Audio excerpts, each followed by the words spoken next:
Greetings, everyone. P. Pardo here from Sea of Tranquility. Welcome to another episode of In the Prog Seat. We have arrived at the letter L. And introducing the cast this week, we've got Louis Nasser, the professor of prog, Ken Golden. Once again, in the center square, Stephen Reed from Scotland, Chuck Alvarez, Eric Porter, and the other half of the Chicago connection, George Lemmy.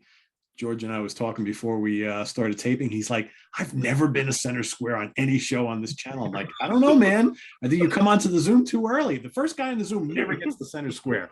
Ryan Scow asked me the same thing once on Hudson Valley Squares. He goes, I never get the center square. I'm like, because you're the first person to jump on the Zoom every single week. Something about it. I don't know what it is. So anyway, we got Chad's picks as well this week. He couldn't make it. So we'll get started. We've each got 3 picks and then a couple honorable mentions. So Louis, kick us off with your first band. Okay. Artist. So my first pick is a local Chicago band that I discovered thanks to Uncle Norm many years ago. This is the only album of theirs that I have. I don't think they recorded more than 1, maybe 2 albums. They served as Bandit soon after this. I'm talking about, but it's a really, really, really great album. This is Lobster Newberg. Great dish, by the way. Great dish, great fucking band. The way that I discovered them, Norm said to go to Martyrs to see these guys play. So whenever Norm called, as you can see, the CD is, your usual indie CD. There's not much there. But I went not knowing what to expect. And I was greeted by this 4-piece of just immensely good musicians. And in particular, the keyboard player was just brilliant. And I remember I was at the club and I was just surprised by how good they were. Think of like, they have their Deep Purple meets Genesis kind of flavors in a weird way. It's just really cool. And I was just in awe of them. And I'm talking to this guy who was dressed like really, really out of the ordinary. Let's just put it like that. He had a frilly collar and he looked like Evel Knievel. And he was having a fruity drink at Martyrs. It was very strange. And I'm talking to this guy all night and he seems to know a lot about them. And I'm, he's a very cool guy. We're just talking, we're drinking and watching the band. And then later, Norm informs me that guy that I was talking to is the father of the keyboard player. And he's also the guy who wrote Eye of the Tiger. Oh. Mm-hmm. Is So, that Jim Peterick? Yes, and that was his kid. So Wow. Lobster Newberg is I don't know if you can get this, but I would encourage people to at least make an attempt because this stuff is great. It's really, really great. It's obscure as fuck, but the album is called Vernal Equinox. Lobster Newberg. Check it out. Fantastic L band. Jim Peterick, of course, Survivor and Yes, co-writer of many a great 38 Special song. I had no idea. I didn't know what the guy looked like. He was just a cool dude, and we just drank all night and were cracking jokes and having fun, and listening to what turned out to be his son's band. It was great. On Axis, there's a show. They have a special with Jim Peterick with like all the different bands that he was involved with. 38 Special come out, Survivor. Then there was an old band before Survivor that he was in. He wrote, I can't remember the song. It was a huge hit. You'd recognize it immediately. Was it Ages of March? Yeah, that was it. And they come out and they're just running through all the Jim Peterick catalog, man. And you're like, holy shit, this guy wrote some unbelievable songs. Oh, yeah. Yeah. This guy wrote anthems. I mean, That's very impressive. Great. Very impressive. Great guy.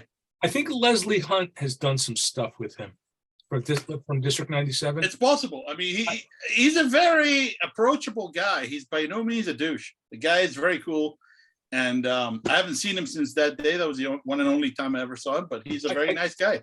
I think he does like some kind of like a vocal camp kind of thing, coaching. And I think Leslie was involved in something that he was. Cool. That's a good story. All right. Ken. But just as a last comment, just so you understand how archaic this is, The website for this is www.myspace.com/Lobster Newberg. Wow. Okay. That's a while So- ago. Yeah. This record is from 2006. You guys don't use MySpace anymore? Oh. Okay. Still exist? No. I don't think so. Can you imagine the company? Who was the company that bought MySpace? I forget who it was. Yeah, I don't remember. But there was some company. I guess they really had the vision, and they bought some corporation. They bought MySpace. You ran It into went right in the crapper. Is it my turn? It's your turn. My number 3 pick, Locanda della Fate from Italy. Nice one. I wouldn't. It would be kind of be safe to say they're one and done, but they actually did make. They reformed and they made an album much later that wasn't much of anything, and then they went to Japan and actually made a pretty nice live album. But this came out in 1977. That's the kiss The of mother death lode. right there, and very good symphonic prog. If you're a fan of like Banco, PFM, Yeah. so one of the 70s great, what they call RPI, rock progressivo Italiano, great vocals, very symphonic. Yeah, one of the great ones. Locanda della Fate, forse le luciole non si amano no poi. And I just destroyed that, I'm sure. So that's my number 3. Cool. All right, our center square, Stephen. What do you got? Well, I was going to start by saying that if I had known that George was going to wear that fabulous Loudness t-shirt, he should have had the centre square. That's a thing of beauty, that is. But anyway, moving on. Quite jealous of that. My number 3 is a Miami band called Little Atlas.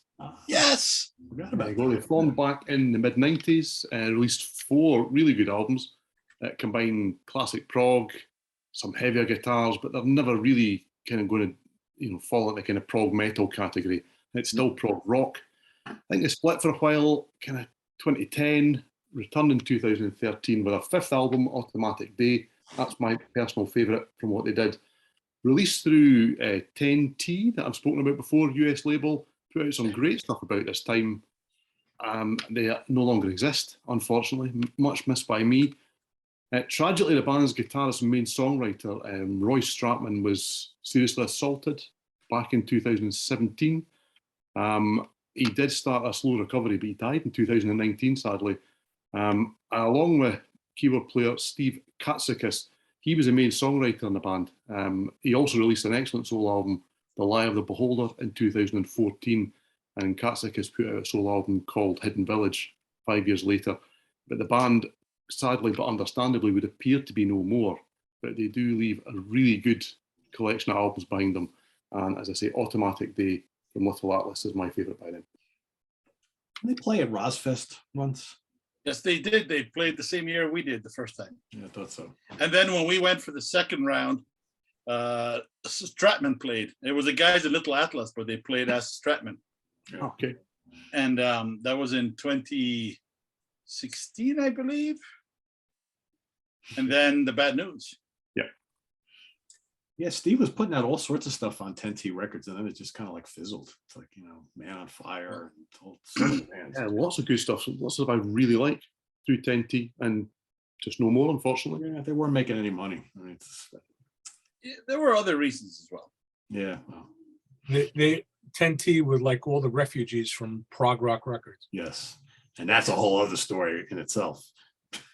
Lots of good albums. For another day. We need some of those beers from that German bar near your house, man. And then I can tell you my stories of those particular incidents. Yeah, there you go. All right, well, we'll do that one of these days. Chuck. Yeah, man. All right, my number 3. Once again, good evening, gentlemen. My number 3 should be relatively simple, and so it was something that I know that this is probably going to be one of the albums that's going to wind up being picked by a few or this band. It's a Liquid Tension Experiment. The second one, that they released, if I'm not mistaken, 4 albums, but the second one seems to be my favorite of the 4. What's it? It's a super group, super group of Dream Theater plus Tony Levin, and just made a pretty much outstanding album. And that's my number 3 pick, the Liquid Tension Experiment number 2. Mm-hmm. That's the one that has Acid Rain, right? Yes. Mm-hmm. Yep. Mm-hmm. Killer track, man. Mm-hmm. Oh yeah. We have 3 good albums. Yep. Mm-hmm. Eric, what do you got? Good evening, gentlemen. Good evening. Good evening. I am going with a new one, Alex Lafoco. This is courtesy of George, Beyond. I think that's his only release. I know he does a lot of clinics. I think he's a teacher. But on this one, Marco Miniman plays drums. I'm absolutely blown away by the guitar player. I think I said this wrong when he was brought up before, but it is Robbie Miola, right? But he spells it kind of funny. So if it's pronounced different. And I think also Jordan Rudis and Eric Marienthal play on this from Chick Corea's band. Just great stuff. I think compositionally, it's very well written. It's very melodic. The guitar player, like I said, he just kills me, but everybody is fantastic on this. I like the mix because you get a variety on this. You get horns, there's keyboard, a lot of piano, keyboard stuff that's going on. So there's a lot of variety in these songs, but absolutely fantastic. Fusion, rock, whatever, it's instrumental, but fantastic playing and fantastic songs. Of course, the star is the bass player, right? And he's unbelievable, but Yeah. everybody on here kills. Who is it? Alex Lafoco? Alex Lafoco. Beyond. Never heard of him. Great. You need to hear this, dude. You Yeah, really do. Ken, we've just presented something you've never heard. I like it. Oh, wow. Not a clue. We got him. Not Have a you clue. heard Lobster Newberg, Ken? No, but All right, I'm gonna remedy that. I would have to take a lactate pill before I. No. Just do your normal routine with the beats, and you'll. A lot of cream in that Newberg. Yeah, I would give me the shits and You usually like it when something makes you shit yourself, though. Yeah. you should skip the pill and then go visit your neighbor. This is a deep cut for the people who were not there before. Oh, yes. Yeah. George, I what do can you got? bag it. Number 3 is Lale Larson. This is a Swede keyboard player. I first heard him in 1992, tape trading circles. I get this shred cassette from a guy named Todd Duane, and the keyboard playing on it is just so good. I almost thought it was generated somehow. It just seemed too good. I figure I didn't hear that from the guy for the next 10 years. I felt like that kind of legitimized the fact that it couldn't have even been real keyboards. There's an unaccompanied solo on there that's just ridiculous. He starts appearing in the 2000s on all these legit records. This is part of a trilogy, the Weave World trilogy. Instrumental prog rock, really high quality stuff. Jonas Reingold's on this one. It's on Reingold's label, I believe. He's also doing stuff at the time. He does a record with Duane, Electrocution 250. He did a fusion record called Third World Electric. He plays with a lot of other Euro fusion guys like Richie Halabeek and Sebastian Cornelison. And in the last 10 years, he's been in Karmakonic, prog rock band. Just a fantastic player, and he's a really good writer too. It turns out that he was not all chops. Like that demo, you could almost be led. That was the thing in '92, just blow a lot.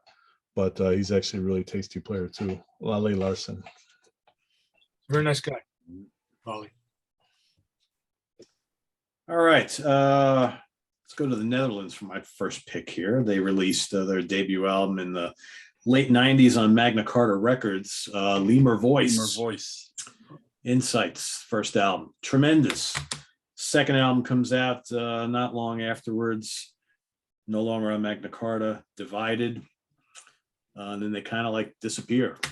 Great band. If you like kind of the Dream Theater style, kick-ass shredding guitars, great keyboards, great vocals. I was all over this band, and then they just freaking fizzled. But yeah, I can still listen to these today and really enjoy the hell out of them. So if you like that very melodic but crunchy prog metal style, you can't go wrong with either one of these. I don't know, maybe I always had a hard time picking my favorites of these two. They're both so good, but that's my first choice. Lemur Voice. I remember Divided was impossible to get for a while. Yeah. Yeah, really great players too. Did any of these guys ever wind up anywhere else? Yeah, the guitar player made Sun Caged. Oh, that's right. Yep, that's right. I forgot about that. Yep. But the rest of the band? Yeah, I think so. The drummer's a chemist. Yeah, Marcel's a tremendous guitar player. Marcel Conan. Yeah. He played solo with Power Man. He played a backing tape. Yeah, I think his first solo album is him and Drum Machine, basically. All right, back to Lewis. Do you not have chance? All right. Red So Oh, Chad, For yeah, my- thank you, Chad, Stephen. yes. But 2 weeks in a row, I got to be reminded. See, I'm losing it here. All right, so his number 3 is Levin Miniman Rudis, self-titled from 2013. Of course, that's Tony Levin, Marco Miniman, and Jordan Rudis. U.S. German release from 2013, self-titled. Now back to Lewis. Thank you, Okay, Steve, so- for keeping me on track, Stephen. well, Chad's got you working for him. He should pay you with beer or some shit, you know. Anyway, I had a real hard time with L because I actually like a lot of records with L, and ranking them seemed very difficult.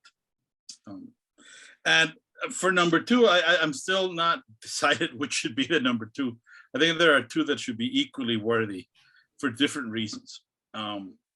So I'm going to go ahead and pick one, and then I'll leave the other one for the honorable mentions. But they're kind of equal, really. They're just really good things and some stuff that is not great for my taste. But for my number 2, I'm going to pick Leprous. Okay. This Aphelion album is just amazing. I love the addition of the cello. I love the arrangements. I love the lyrics. The only thing I don't like about this record is, and this is just a personal thing, and with that I think I may have a lot in common with Eric, is that the singer is very good, but I just tire of his voice. So I can hear 2 or 3 songs and love them, but then I have to change something else, and then hear the next 3, something else.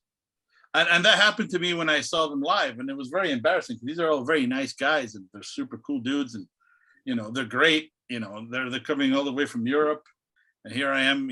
I'm standing there like fuck, and there's nothing wrong with the show. They're great, but the vocalist just But you cannot deny the awesomeness of the compositions. It's a great record. Leprous has released nothing but good records. Actually, they're all great. And my limitation with the vocalist is just a reflection of my stupidity. I think other people will be able to enjoy it without that problem. But I did want to give a shout out to Leprous because I think this record in particular has all the right elements from my perspective. Instrumentally, lyrically, it's just the melodies are good too. I just wish they had somebody else taking some turns with the singing. But fortunately for Leprous fans, nobody has to listen to me, and they have the guy they have, and he's the guy who writes the songs, and he has every right to fucking sing them. But anyway, Leprous, Aphelion, great album. I really like their first couple albums, and I find their last few just kind of put me to sleep. I don't know. Yeah. The cello helps though, for me. They're less heavy. They're a little more, I don't know how to describe them. There's just something to the way that they stagger the notes that I just They've find gotten really more interesting. artsy and less heavy, and Yes, kind of like the but heaviness. I like the geometry of the songs better. On They're really Aphelion, nice. Aphelion has strings on it, right? Yes, as Raphael, the Toronto guy.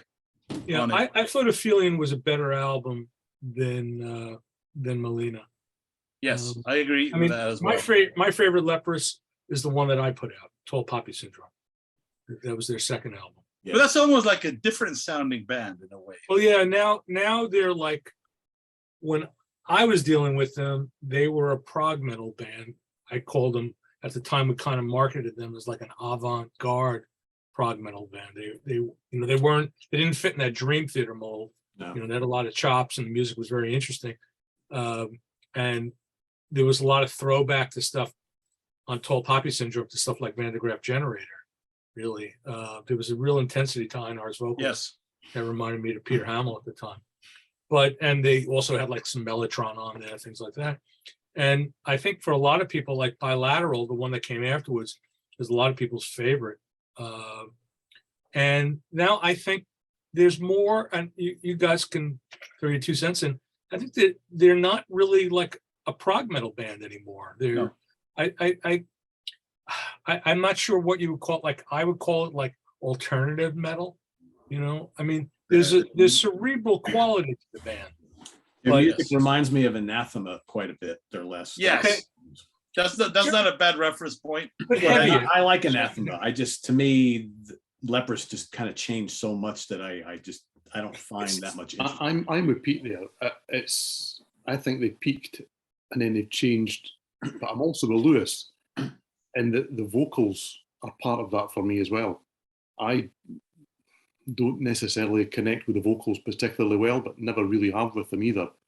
But yeah, I much prefer the early stuff. I think it's much more. I think it lives longer. Yes. That makes sense. But- Like for me, like with Tall Poppy Syndrome, there was a certain level of intensity about it that I think is missing. There was more space. There was a little, there were plenty of notes, but not as much as like what was going later on. It wasn't quite as frenetic as what they kind of developed into. And then they went into, like, I guess you'd say maybe even a little more commercial, like I said, like an alternative, a little more mainstream. They were You know, Eastbourne's backing band early on too, and I think that influenced a lot of their. Yeah. What I liked about this, and the reason I picked it over the other ones, is that, first of all, this is just subjective 100%. But to me, just the compositional chops of the opening track are just mental. Running Low is just an incredible piece of music. And then on top of that, I really am drawn in by the lyrics.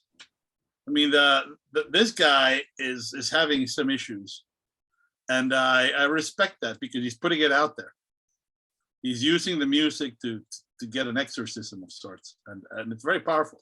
So for me, this record just, even though I don't, he sings it with enough mixture of that poppy weirdness, but also there is a pain. There's an undertow of pain in everything. They don't put out happy albums.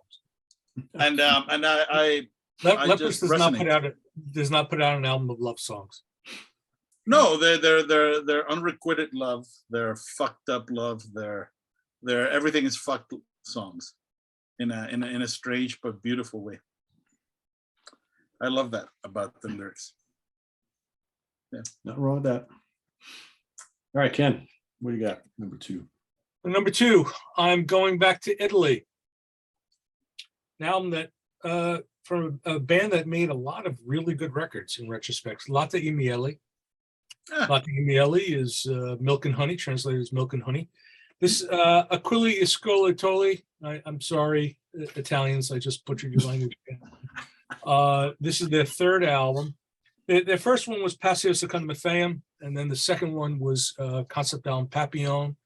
And then this one came after about a 3-year break. It was kind of interesting. They're originally a trio, and you see a lot of people comparing them to ELP. They sound nothing like ELP.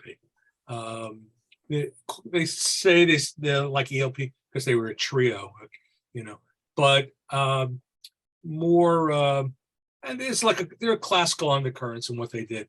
But this was an interesting album because they basically broke up, and the drummer put together a new version of the band. If I'm not mistaken, they were a quartet. And this album totally kicks ass. There's a sidelong track called Pavane that's like 23 minutes. Again, it's like, it's got that classical thing going on, undercurrents of it. more energy, great guitar playing on this one, just killer keyboards. They were one of the great Italian bands of the 70s. And then they reformed many years later, decades later, and made surprisingly good albums. And I hold it against Rob and Chad for not bringing them to Nearfest. So they fucked all of us by not bringing them over. They put out a live album that was very, very good, and it was recorded in Toronto. Who the hell knew that they played in Toronto? And if they played in Toronto, why the hell couldn't they play in Pennsylvania? So, Chad, Rob, it's all your fault. So, Latte E Miele, really, if you don't know the band and you like Italian prog, Latte E Miele were one of the greats. The other two albums are great, but this is the greatest of the great. That's my number 2. Cool. Steven. Okay, so my number 2 are a Norwegian outfit called Lucifer Was. They formed way back in the 70s, played lots of shows, put together some demos, and then released their debut album in 1997. Wow. So it's a kind of slow gestation. That is too late for these words. And that album was called Underground and Beyond, probably more hard rock than it was prog, but they have evolved since then, 7 albums after taking so long to get to their debut. And I would say if you're thinking of Deep Purple crossed with Jethro Tull, you won't be a million miles away from what you get with this band. There's flutes, Hammond, Mellotron, really good guitar work. For The Crown of Creation from 2010, they teamed up with the Kristiansand Symphony Orchestra, and they actually put down all of the orchestra work first, and then the band played their stuff over the top of it. You tend to find with rock bands and prog bands that they do it the other way around. It all sounds a bit pieced together. This does not. This is really good. It's really ambitious. It really comes off. It's completely over the top. Hey, I like this kind of thing. It's really, really good. And same again, there's bits of Purple, bits of Rainbow, early Rainbow in there, Jethro Tull. There's a bit of Jeff Wayne's War of the Worlds because it's lots of strings and it's kind of taking you along as if it's a theatre show played by a prog rock band. And they've released a couple of really good albums after that too. But my favourite is The Crown of Creation by Lucifer Was. That's a great pick. I forgot all about them. I have a few of their albums too. Really good stuff.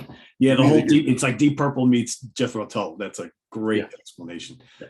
Big guitar riffs, loads of Hammond organ, and then flute and Mellotron. It's like good stuff. Yeah, really like this. Chuck. This right here, my number 2 will make George very happy. It's Powers of 10 by Sean Lane. What's that? Very missed guy. You can just imagine what he could have accomplished had he lived further than what he did, and so. But just an amazing talent, man. There aren't too many words that you can say about him that's anything but great. This album, while it's a pretty good album, and so showcases his talents, and so, but you always wish that he could have done more, man, in this vein right here. That's my number 2, Powers of 10, Sean Lane. Awesome pick. How the fuck did I forget? Did you see him live, Chuck? No, never did. Never got to see him live. Sadly. I only saw him the one time with Hellborg. That was near the end. Yeah. He was really in a bad way. He must have weighed like 350 at least. He walked on stage with a moo-moo. Wow. And they had a special thing for his feet. So he can stand, so he could use his delay pedals. He had 2 delay pedals, so he was sitting and playing. And his guitar, he used a Vigier guitar like Christophe. And it looked like a ukulele in his hands. And he was not a tall guy, if I remember correctly. No, right? but oh my God, that guitar was just unbelievable. Luis, what do you have against Mumus? Nothing, except that I'm just using it as a reference for the fact that I don't think there was anything else he could have worn. Eric has one. I didn't wear it, but it's yellow. But Eric I've seen him wear pants. On occasion. Speaking, Eric, you're up.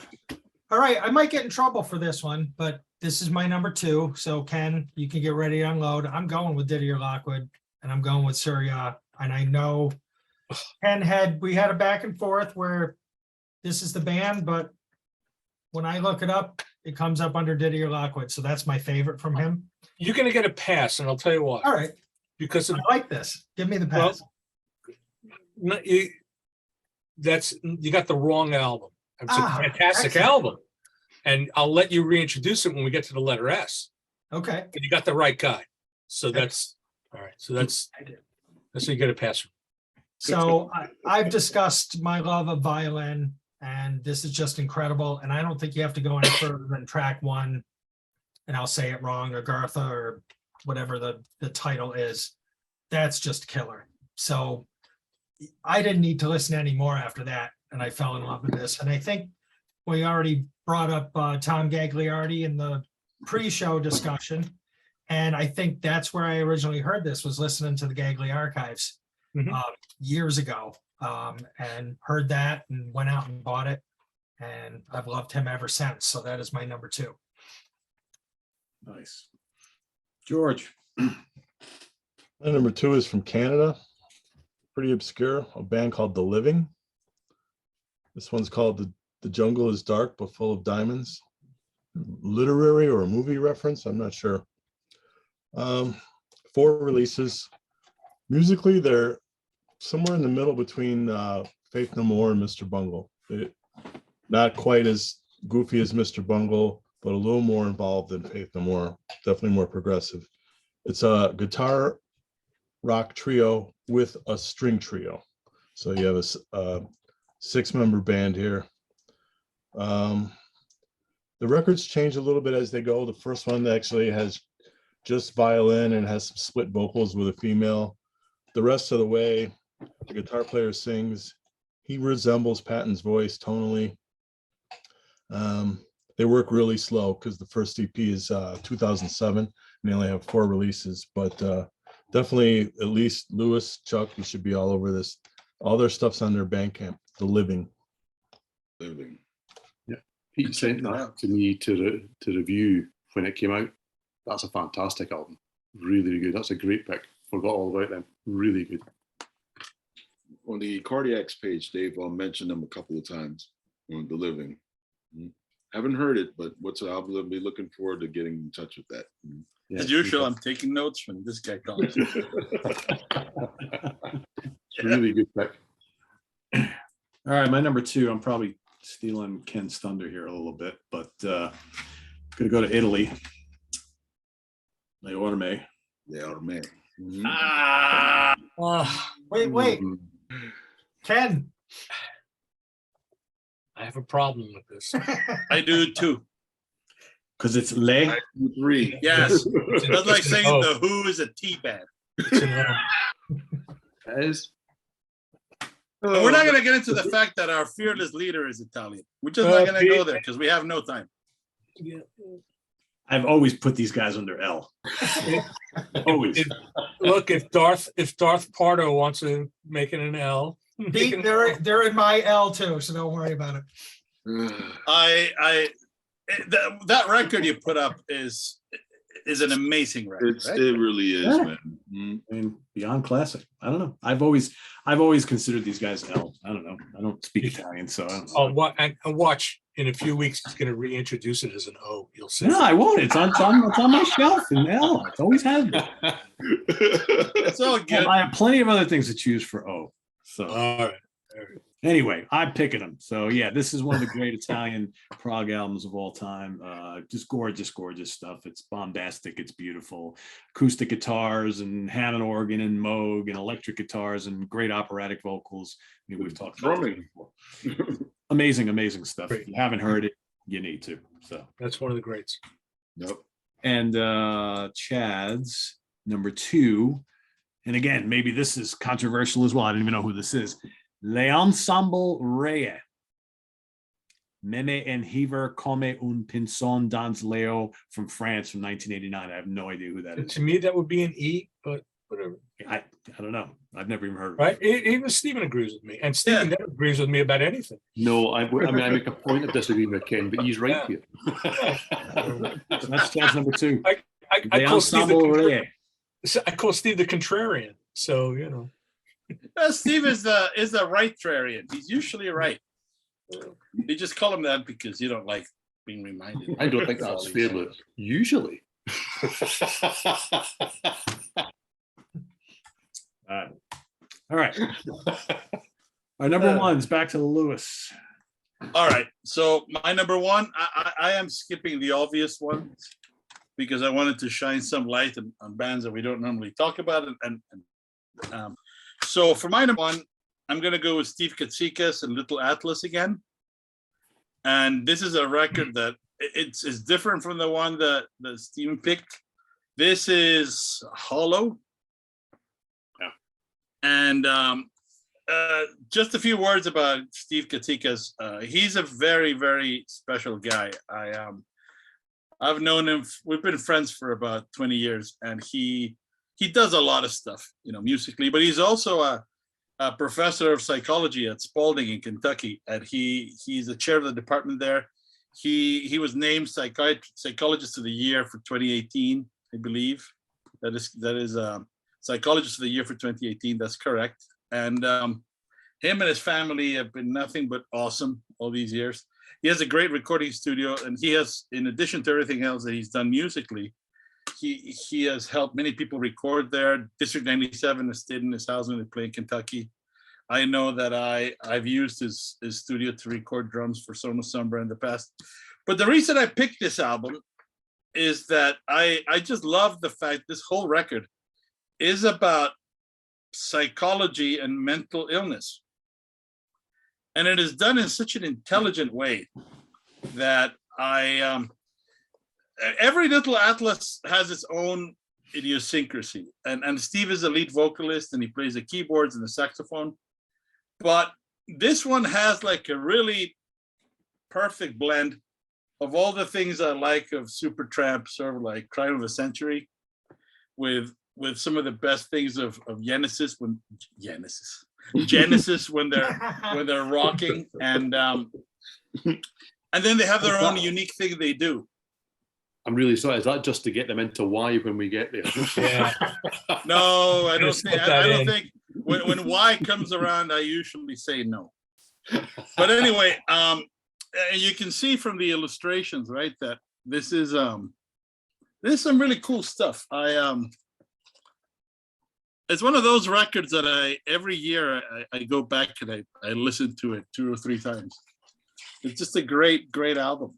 And Little Atlas, I'm glad that Stephen picked them. I think people should check them out if you haven't heard them. They're a great band, and this is my favorite album, which is not an obvious, Liquid Tension, whatever. This is just a great, great, great album. Yep. And I'll just throw it out there right now because I was just doing some research. So apparently I am very mistaken. Les Ormes should definitely be under O. So, but it's okay. You know why? Because I'm going to substitute Sean Lane and place him at number 2, who should have been there anyway. So Sean Lane is my number 2. Les Ormes we will save for O. All right. There you go. Hey, even I screw up the way I categorize things sometimes, So nobody wants to look at my collection. Believe me. I think of everybody in this room, Stephen would be the most horrified. Oh, absolutely. The hardest thing for me every week is just finding the fucking records to show them. But I try. Dude, I found mine in Hebrew from right to left. So, Yes. But then you read them from left to right. That's why you have this little stack next to your chair. it's a little confusing. all right, Ken, what's your number 1? All right, so guys, did I get it right last week with Caraba? You did. Robin's good. Yep. Caraba's good shit, right? Yes. All right, I'm gonna do it again. So get out your pen and paper. Oh, Steven. So, all right. Excellent, man. I enjoyed it. We did Latte e Miele, right? That was my number 2 pick, which translates as milk and honey. Now we're gonna do another band that translate as bread and salt. And this band has one of the greatest guitar players on the planet. Band from Macedonia called Levi Soul. And George, you know Levi Soul? Mm-hmm. So Levi Soul, a Macedonian band. Guitarist is Vlako Stefanovski. They started in the mid 70s. It's a mix of jazz rock, prog rock, mostly instrumental. There are vocals. This is their second album. First couple had some keyboards, but then it just becomes all about the guitar. And this guy is unbelievable. He's got like a John McLaughlin fetish. Some of the fastest playing I've ever heard. And it was funny because L was a very tough letter. We all had a hard time with it. And I was going through my collection, and I didn't want to get too obscure, but I said, I've got all these albums by Levi Soul, and I haven't listened to these in a long time, and they're a good band. I've got like 10 of their albums. So let me revisit. Let me put together my list. And I pulled this one out. I'm like, Jesus Christ, this album is unreal. And you start listening to some of the other albums, and there's just a quality about it. The band, there's a version of the band that's still together, apparently. Stefanovski is not in the band anymore. And I can't believe it. Looking at the discography, they played at CBGB's in 1991. Wow. So that would have been, who knew? So I don't even know if I owned any of their albums in 1991, but I went to a record fair in Italy around 92, and I walked into the fair. It was in Milan, and there were these dealers from Yugoslavia, and they just had boxes of Yugoslavian prog. And I came home with some crazy ass shit, and some of the stuff I came back with was Levi Soul. And I just forgot how good this band is. You could hear all their albums on YouTube. Listen, check out like their first 2 or 3 or so. They're a very good double live album called Acoustica Trauma. Anyway, that's my number one, Levi Soul, Bread and Soul. That's what I got. That's my number one. Pretty similar to the Denza Den, don't you think? Yeah, Denza Den maybe a little better, a little more overtly jazz rock. This guy, because this does have the vocals, but that shouldn't dissuade you at all from checking this band out. All their stuff is on CD. You go on Discogs and wherever you can find their albums. Levi Soul definitely focused on like the first 3 or 4 albums. Very, very high quality. Not all vocals, Eric. Just a couple tracks. Yeah, it's not like I'll make a best of. It's mostly, actually there's some box sets. I have like a 5 CD, I think it is, or 8 CD box set. You could make a pretty good comp, but it's mostly instrumental, and even the vocal tracks, the guitar playing is ridiculous, I think. George, you back me up? Yeah, he's really good. Yeah. So you've said how great the guitar player is. How good is the vocalist? Not good. No, well, he's singing. He's singing in Yugoslavian. I mean, it's like not the most lyrical, language. This is not, it's not like you're listening to French or something like that. But It's a little better than German. Yeah, A lot better than Dutch. No offense to the Dutch, but you guys sound like Klingons. Well, yeah, the Dutch, but the vocals didn't bother me. Yeah. I've listened to a lot of bad vocals in my lifetime. Said they have some box sets of a bunch of their. Yeah, there's like 1 or 2 box sets. I know there's one of like sort of the later, mid period, but there may be one of. There's also a 2-disc compilation called The Ultimate Collection. I'm not really sure what's on that. Actually, here, if you bear with me, I'll tell you, because I used to have a bunch of these on CD. I think, if I'm not mistaken, there is a CD that combines the first 2. It's called 1 and 2. Yeah, it came out in 2000, and it's the first and second albums. It's you get them on Discogs. There are guys in Serbia selling it. Rukni Rod was the 3rd album, very, very good. Then I don't have like a fourth and fifth, I don't think. But Acoustic of Trauma is the double live album. That one was pretty hot. Yeah. I will be checking these out. Yeah. All right, Stephen, you're number one. Well, I can only apologise because my number one has vocals on it too. That seems to be a thing now. We're all frightened of vocals. I don't I'm know. sorry. So my number one is probably more commonly known as Marius Duda's other band. So it's Lunatic Soul. It's where I am. Been running now for 14 years, 7 albums, remarkably consistent, but pleasantly different across all of that. Guests kind of come and go on the early albums, but mainly this is Duda on his own. And he sings a lot, but he's very good at it. So don't worry about that. And considering he's the main creative source in Riverside, really his voice is the only connection in terms of style and sound. And that's really quite amazing with the amount of albums that have come out between the two and other projects that he does as well. Lunatic Soul tends to be quite thematic from album to album. They don't necessarily have a sound that sticks from album to album, which I like as well. And there's not an awful lot of electric guitars. It's mainly keyboards, mainly acoustic-based instruments. And I would suggest that he's probably explored more textures and ideas and sounds with Lunatic Soul than with Riverside, maybe for obvious reasons, to be fair. So I have spoken about 2020's Through Shaded Woods on the show before. This is the most recent album, and it probably is still my favourite, which is a really good thing for any outfit that have been on the go for a wee while now. There's Scandinavian folk is the main kind of theme that runs through this album, but still with the kind of usual things you would expect from Duda and from Lunatic Soul. But I also still have to stick with the debut as well, from 2008, self-titled, kind of more atmospheric ambient prog, still with a bit of folk in there as well. But really, you can start anywhere in the catalogue and it's really good. And I do like good album covers, and I do love the fact that we're all these years apart and there's still these themes that continue all the way through and all these things. Yeah, I'm a cover geek, but there you go. My number one is Lunatic Soul. Cool. Chuck. And my number one, is Life Signs. Forgive me. Life Signs, Cardington.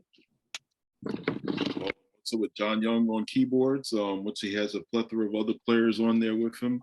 If you know anything about John Young, and so he's played with a lot of great bands, throughout his whole entire career. And this one over here, Life Signs, is where he tends to go a bit more proggish, and so a little bit pop proggish.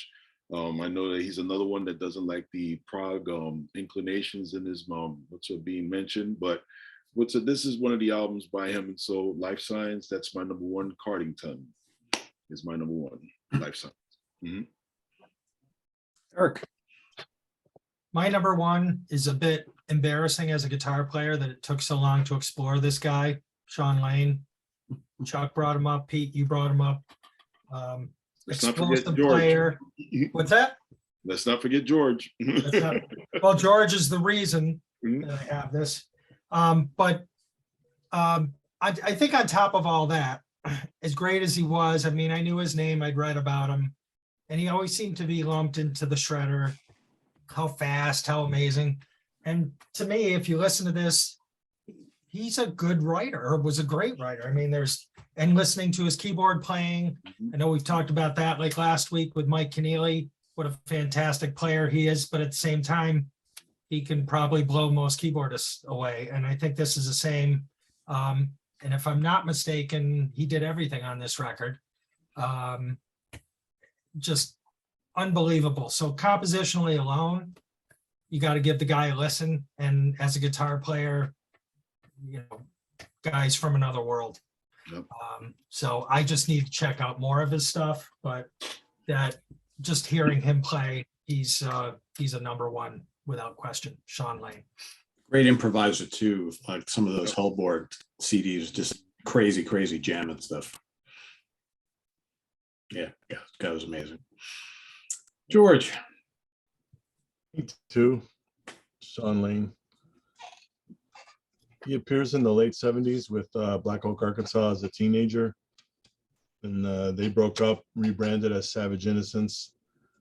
He was with them too. They did a record and still to this day unreleased. Then through the 80s, he's doing session jobber work in Tennessee and demoing the whole time. So 92 rolls around, he does Powers of 10, somehow gets signed to Warner Brothers Records. I don't know how. The rest of the 90s, he forms the group with Hellborg. They did 7 albums of highly improvisational stuff, tons of tours. He put this out in 99. It's a slightly grittier version of Powers of 10, that same style, but a little grittier, like a Frank Marino influence on some of this stuff. Also impossible to get like Powers of 10 is. And he did a lot of guest spots too, but just as an overall musician, I can't really think of anybody better. Sean Lane. Incredible guy. Incredible. All right, my number one, pick any of their studio albums for me. I just grabbed the first one. I love them all. Liquid Tension Experiment. You know, it's got Osmosis, Paradigm Shift too. Yeah, it's great stuff. I mean, why wouldn't it be great? You got Petrucci, Portnoy, Rudess, and Tony Levin. And if you've ever had a chance to see these guys live, it's sick. I mean, I saw these guys in New York City a bunch of years ago, and I was like, wow. I mean, they pull it off, and they pull it off really well. So their most recent album, the fairly new one, you know, after many, many years, is amazing. The second album is great. Debut is great. Can't go wrong with these guys. To me, if they put out an album every couple of years, I'd be pretty happy with that. So call it fusion, call it prog metal fusion, whatever you want to call it. It's pretty kick-ass. Amazing stuff. That's my number one. And that is also Chad's number one. I have a question for you, Pete, because I know you're the Dream Theater maestro here, and Petrucci in particular. Have you ever noticed, this is me nerding out, okay? So for all the viewers, just chill the fuck out. Have you ever noticed when you listen to this record, right? Are you familiar with Explorers Age of Impact or Explorers Club or whatever that Magna band? Yes, Age of Impact. I think a lot of what became these songs were little jammy bits that Petrucci was playing on that thing. Go back and listen to it. I haven't heard that in a million years. Yeah. Okay. It's actually remarkable. I unless I'm crazy, but I mean, you said it. This is great, right? There's nothing wrong with any of this, right? But I always thought it was weird that they just sort of shamelessly recycle the stuff they just put out another record, but now it's a new label, right? I will have to. It was pretty cool, you know. As Tony Levin, and at that time, Rudess wasn't in, or was he already in Dream Theater? No, I think so. So that was the thing. It's an interesting time, those late 90s. Yeah, because Rudess opened up for Dream Theater on like a tour. He was doing like a solo keyboard thing where him and Rudess Morgenstein. Yeah. I saw them. Yeah, that's kind of where that all started. So yeah, it was weird because I saw the last show with Derek Sherinian on keyboards, and Rudess Morgenstein opened up, and I was like, oh, that's pretty damn cool. And then like a couple months later, they're announcing who's the new keyboard player, and I'm like, oh, okay. So we kind of know where the seeds of all that was starting to happen. So yeah, They wanted, and the goose was cooked. they wanted him in '94 when Kevin Moore first left, but he was doing the Dregs reunion tour. Yeah. So he took it down. Yeah. So what happened there? I mean, was Sherinian not a good fit for them? I don't see where Sherinian didn't work, or why he didn't work with them. I heard because he was the only single guy. They were all married, so it was like a Lifestyle. personal lifestyle. Perfect. Okay. And they just, when they worked with Rudess on Liquid Tension, they realized what kismet with him and Petrucci. yeah. Yeah, I don't think it was, because I mean the show that I saw, they basically announced that it was his, it was kind of like a going away kind of show. So I don't think it was, he had plenty of other things in the works, I think, Sharinian. So I don't know that he was completely devastated by it, but again, I don't know that 100%, but it didn't seem like a with Inside Out signed him. So yeah. I don't think it was that was a fairly easy split. I don't think there was any bad feelings there, but it didn't work out. It's not like he was in the band for a long time anyway. So but I always thought they worked really well together, but what do I know? Change of seasons, man. That's Oh, Kevin yeah. Moore era writing, but Yeah. Sharinian did his thing, and then everybody slags that other record, Falling to Infinity. I love that record. Love it. I prefer Sharinian's era of the band. And I like his sounds better. Yeah. I think he's got the best keyboard sounds by far. Nothing, and obviously Rudis is amazing, but Yeah, Rudis is amazing. I think Rudis can kind of do all sorts of different stuff. I prefer personally to listen to Sharinian though. That's just me. Like if I had a choice to listen to the solo catalog of both guys, I will take Sharinian any day. Yeah. I think history shows that Rudis has been a great fit for Dream Theater, but sure. I personally love Sharinian's playing. I love his choice of instruments, his sounds. I mean everything. So Sharinian is a very, very funny guy. I remember that when we did that record with Pete Laramie, and he was going to be on it, and Pete just got him to do one or two songs, and he wanted to do the whole thing. And Pete blamed his wife for not having the money to pay him. He sent this email, which was bullshit because Lisa, if you're watching, I know you had nothing to do with this. But in any case, he wrote this email, I'll never forget it. And he said, listen, man, you got to understand, wives and girlfriends come and go, but music is forever, man. Just think about it. How cool is that though, to ask somebody to play on your record and then they're like, I want to play on the rest of it. It was awesome, man. And the tracks when they came in, they were just ridiculous. what he wants to do, yeah. So he's a funny guy. But a lot of the metal guys complain about Jordan's tone. They call it they say it makes like what do they call it? Like carnival.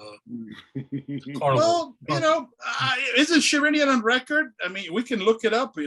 He announces that there are no iPads, no this, no that. Like he's got a Hammond, he's got the stuff, right? He just has his and there's a reason why he says these things, and Pete nailed it. It makes a fucking difference. It really does, right? Mm-hmm. So he sounded good. He sounds good on it with Sons of Apollo. Oh hell yeah! I think he's got everything he does. He even sounds good with fucking Billy Idol. Yeah, Black Country. If you've heard him do it.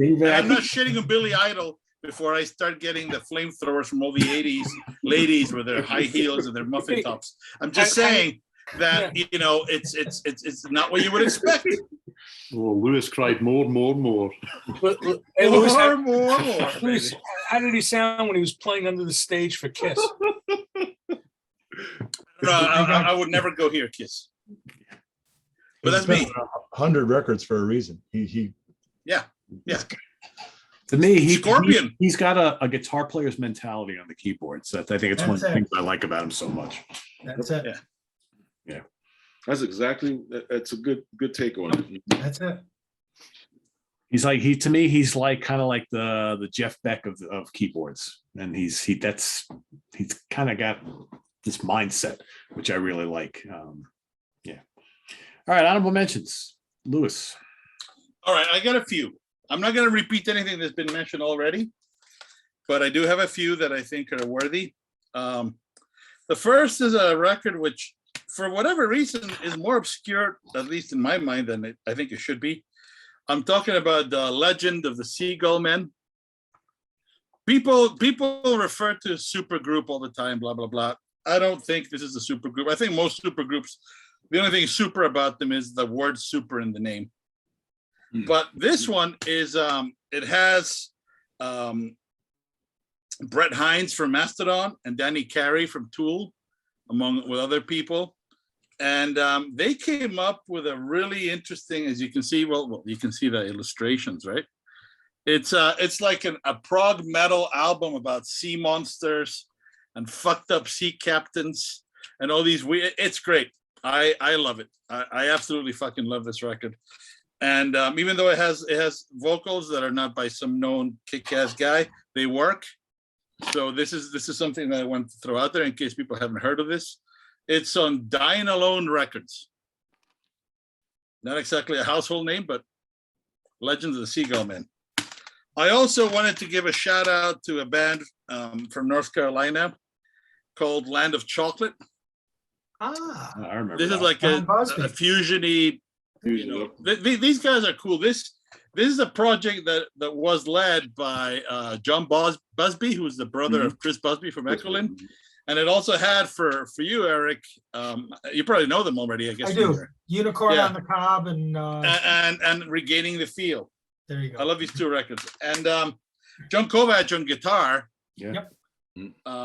John Kovac is a musical scholar, and he knows his shit. Awesome. John was a strange. I'm sorry, what was that? Awesome. Yeah. He has a very unique way of writing, I guess, like his brother does. And these guys were fun to watch live. I saw him play in Carolina, I think Prog Day, or maybe also at a club there sometime. And They're Lewis, great. it was with John. He played drums with Phineas Gage, but he plays keyboards on that, Yeah, correct? Okay. That's right.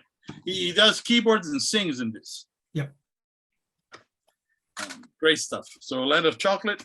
And we have mentioned these guys before, but from France, La Soulie. La Soleil. The last time we spoke about them, I assumed there was a girl singing, and I was corrected. Je suis désolé. It's a man. We have verified this claim. I just made a mistake because fucking Mexican and stupid like that. And one thing that I do want to point out, which is gonna make some people angry. I read from the comments. Some people were upset that I mentioned Cool Keith and Dr. Octagon last week. Well, I'm going to do it again, but with somebody different. And again, because I am who I am and I don't care, I think people need to listen first and then open their fucking mouth. So bear with me. This is not prog at all, except for the fact that this is a masterclass in polyrhythm. I challenge anybody to actually transcribe this record and tell me that this guy is not a stud at polyrhythm. And I am talking, of course, of this record by a dude called Kendrick Lamar. It's called To Pimp a Butterfly. I'm telling you right now, I am a prog head. I love prog. I play prog. I love jazz fusion. This guy knows music. It may annoy a lot of people. Zero fucks given. Give it a listen. And then tell me that this guy doesn't know polyrhythms. I'm serious. Masterclass in polyrhythms right here. Even if you don't like the genre, you have to respect the musicianship. That is not subjective. That's subjective. Objectively, the musicianship is there. You may not like the song. That's all good. But I want to give a shout out to Kendrick Lamar, because if you really claim to be progressive and wanting to hear things meshing together and going forward, that's what this guy does. And unlike most of his peers, he actually has musicians on the records. He's not cut and paste. He has people playing, right? So, you know. He has a Stevie Wonder mind in hip hop. Yes, he does. That's a great way of putting it. And, you know, yes, he has done association with people who are not very talented or very good. But when he's on his own, the dude can deliver. Yep. Superb. Just saying. I'll shut up now and let the flames begin. All right, Ken, fan those flames, Ken. All right, I got a bunch. I'll go as fast as I can. First one, I'm doing this alphabetically. First one is a band that I worked with back in '92, Landberg. Yes. They were one of the originators of the Swedish Scandinavian prog revival. Yep. This is Lonely Land, which was the English version of their debut, which I can't pronounce. And close. There you go. Actually, I just gave Tom Gagliardi the painting. It was hanging in my family room. I bought it at an antique mall in '92, and I just donated it to the Gagli archives. And Yeah, the closest comparison I would think would maybe be Anecdoten, just maybe maybe a little bit heavier. more. A little bit more. Mhm. Yeah, No, just maybe a little. not like Anglagard. No, no, no, no, no, no, More no, like no. Anecdoten. Like Anecdoten meets like mid-period King Crimson without Yeah. being harsh. Mhm. What would be a Guitar player- good record by them, like for somebody who hasn't heard That them? one. That That one? one. Mhm. Mhm. I like this one. Mhm. So, and it's kind of different because they, they went back and re-recorded the vocals in English and remixed the album. And when we mastered it, Bob Katz really went to town on it, and he really kind of created something out of it because what we were given originally was kind of a Stefan. You didn't hear me say this. It's kind of a bag of shit. So the mix was a mess, and Bob was able to clean up a lot of stuff which you can hear on the you can still hear on the Swedish version. Let me get it in there. You can see with Cerberus on the cover there, Lambrick Lonely Land. Next one, alphabetically, I won't belabor it. Leprous. I just wanted to hold something up. So here's Melina. One of the greatest fusion albums of all time. I can't believe none of you mentioned this one. Mingo Lewis, Flight Never Ending. Mhm. Right, Pete, you're Yep. killing yourself now, Yep. right? Yep. Is Mingo Lewis, great percussionist, played with Santana, played with a million people, and this album is like pure fusion insanity. It's totally over the top. The keyboard work is ridiculous. Guitar work is just killing. And just George a, mentioned it. Mhm. what? George mentioned that album a few times. Yeah, ago. and just a tip for any record collectors, if you ever see this, make sure you pick it up. This is a promo copy, demo copy. Usually came off an earlier stamper. Usually sounds better. Next one I got. This is kind of obscure.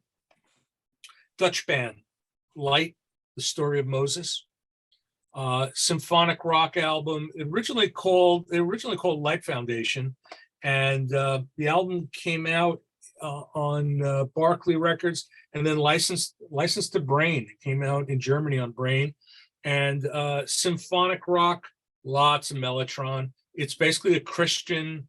I think they were a Christian band, and it's a concept album about Moses, and it's quite good. And it's one of those albums that never got a legit CD release. Why? I have no idea. But it's a great 70s prog album. Another guy that I think a very talented musician has been quiet for quite a while, Per Lind Project. Oh, Gothic Yep. Impressions. This is Per's first album.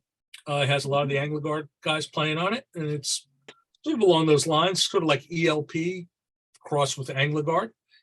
Per was a huge Keith Emerson fan. He came over. We went to see Emerson, Lake and Powell, I think, together in Philadelphia. So Per Lind Project, Liquid Tension Experiment, great band. And a band from Columbus, Ohio that I had the pleasure of working with. I did 2 albums with them. I reissued their first album from 1976, and then we remixed and put out their unreleased second album. The band was called The Load, Praise the Load, and the second album was called Load Have Mercy. Just tremendous musician. Sterling Smith is the keyboard player, and he's a total motherfucker of a keyboard player. One of the most talented musicians I've ever seen perform. He's played with everybody. Dude did a world tour with the Beach Boys, played with, when Lauren and I went up to Boston to see him play with Mikhail Baryshnikov and Twyla Tharp. He was the sole musical accompaniment on piano. Real virtuoso, kind of I'd say a little bit like the Nice, except Dave Hessler, the bass player, actually was the guitar player as well. He played a custom-made double neck that he made with a guitar and a bass together. And so there's some absolutely treacherous guitar work on these albums as well. I highly recommend you dig out Praise the Load and Load Have Mercy. Eric had the right guy. He had the wrong album. Didier Lockwood, Top, Vander Wiedemann, basically the Magma guys doing a balls to the wall fusion album. And I think we talked about this privately. I love Didier Lockwood. I've seen him I have a number of his albums, but I find he's kind of got the Holdsworth syndrome. I find that as a leader, his stuff tends to be a little soft. As a sideman, that's where he really Oh, shines. he smokes. Mhm. Yeah, played great with Magma. Mhm. You know, in ensembles like this, is great. Great violin player, easily on par with Ponty. I mean, but if I had a choice of listening to a Jean-Luc Ponty solo album or the Didier Lockwood solo album, I'd probably go to a Ponty album. On the other hand, something like this or in Magma, Didier Lockwood's the man. And the last one, again, Pete, you let me down, man. John Lord. How do you leave out John Lord? Come on, guys. Just like I left out Deep Purple when we did D. I don't consider it prog. You know. Well, no, but do you know these albums? Do you know John Lord's solo albums? I've so- only heard a couple of them. John, yeah. So this one is called Windows. He had one called Gemini Suite, and recorded with an orchestra, big concept orchestral works with the guys from. He has David Coverdale's on here. Ray Fenwick is basically taking Richie Blackmore's place. Glenn Hughes. Yeah, I mean, John Lord's talent alone as a keyboard player in Deep Purple. I mean, he wrote Concerto for Group and Orchestra with Deep Purple, which I consider a prog album done Me with, too. Malcolm. Gemini Morrow. Suite's a prog album, I think. Yeah, well, and I think that this one is too. And I think John Lord is one of the all-time great Hammond organ rock players, Yep. and I think he counts, and he makes my honorable mention list, and that's what I got. Won't argue that at all. Stephen. If I was going to go with a Lord album, I would maybe actually go with Pictured Within, the last one that he did, where he really kind of moves outside of what you would have anticipated from him. I really like that album, much more kind of mellow, piano based. I think it's really good. That would fit the frame for me. I'll be quite quick. Lazuli has been mentioned, excellent band. We have spoken about Lalu quite a lot on the show in recent times, so I won't go into that in any great detail. And the last one, not really known under his own name so much, but I've picked out an Arjun Lucassen album. This is Lost in the New Reel from 2012. And if you want to have an idea of what this sounds like, I will just tell you the name of one of the songs, which is called Pink Beetles and Purple Zeppelins. And that gives you a really strong idea of what this album sounds like. I love it. It's one of my favourite things he's done. It's really big and bold and brash and out there. Love it. Really good. Beatles and Purple Zeppelins. Yeah. That's not subtle at all. No. And the whole album is not subtle, but it's really. All right. That's me. Chuck. What's it? Landberg was already mentioned. The same album, Lonely Land.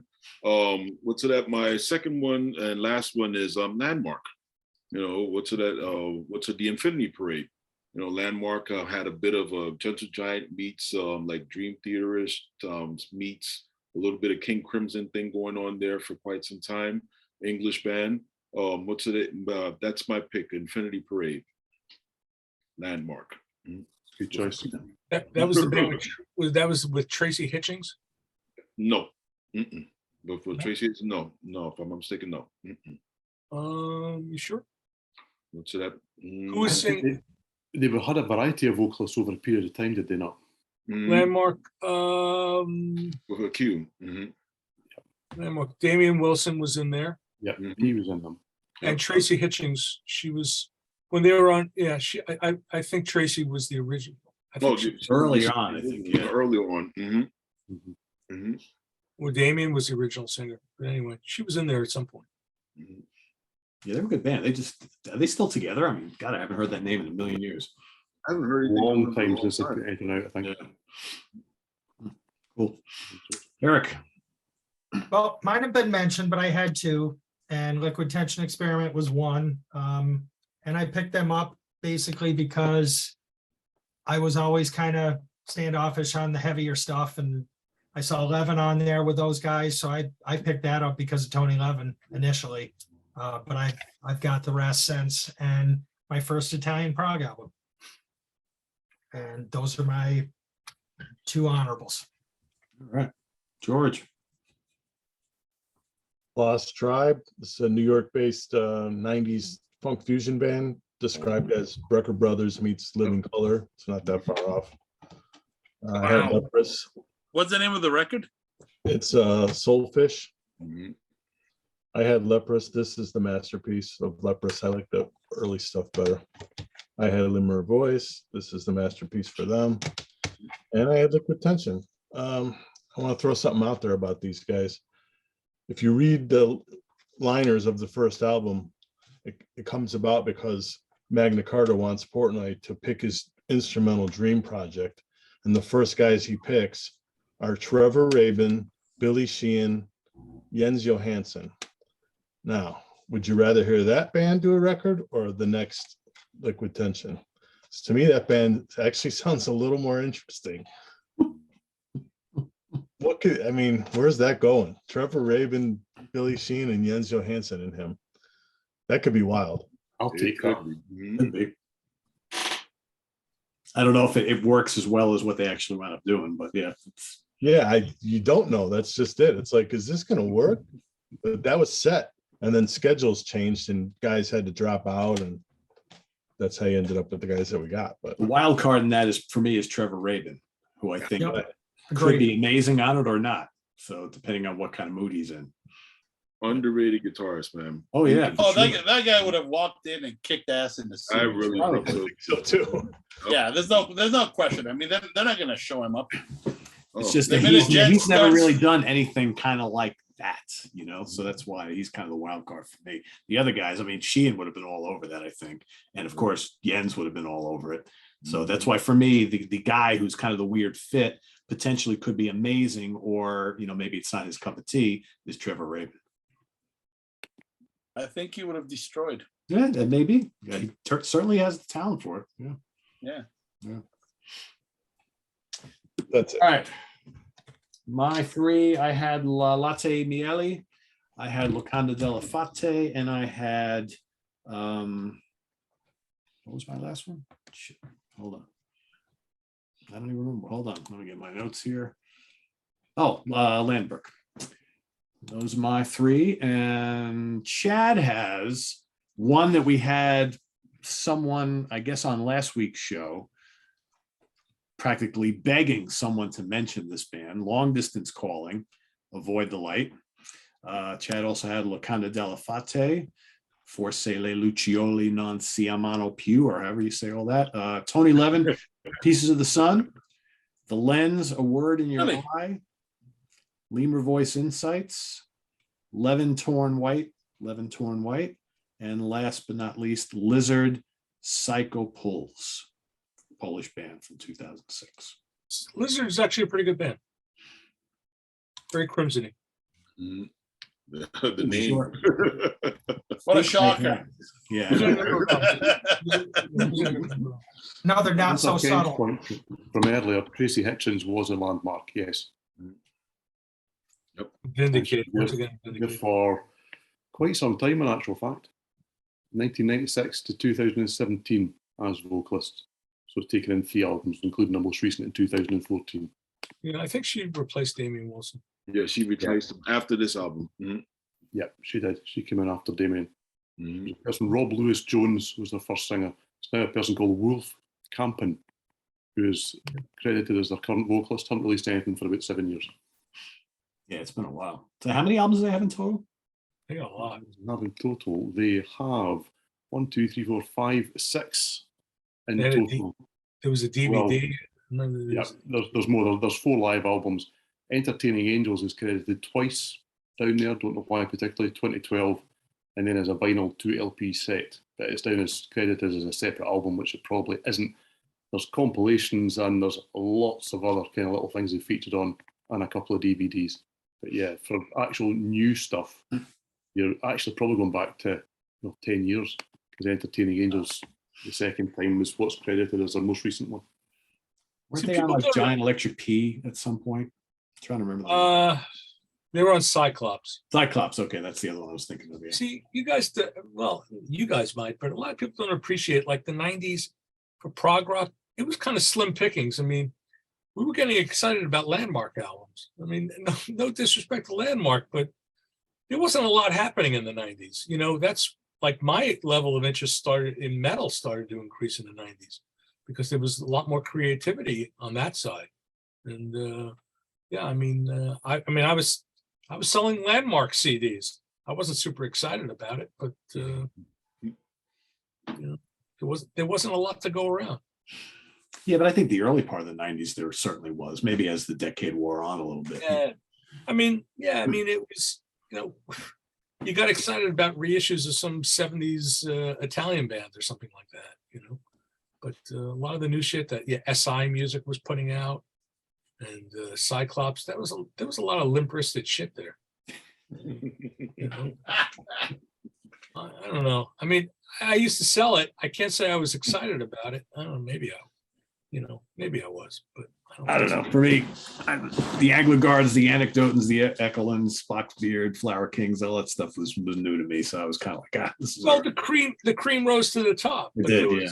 You know, but there was a lot of shit too. Yeah, there was a lot of good stuff, but there wasn't the depth that we'd had up till that point. I would agree with that, and there's probably more depth now. Oh, now, yeah, for sure. Yeah, for sure. Oh, yeah.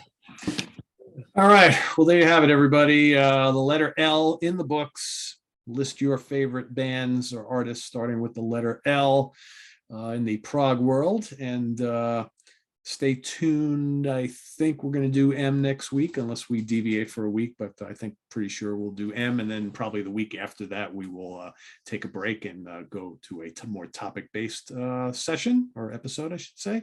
So, but we are on track to finish up the year and finish up the letters of the alphabet. So stay tuned for more and visit us on the web at www.seaoftranquility.org. We're on Facebook, we're on YouTube, all together, all the damn time.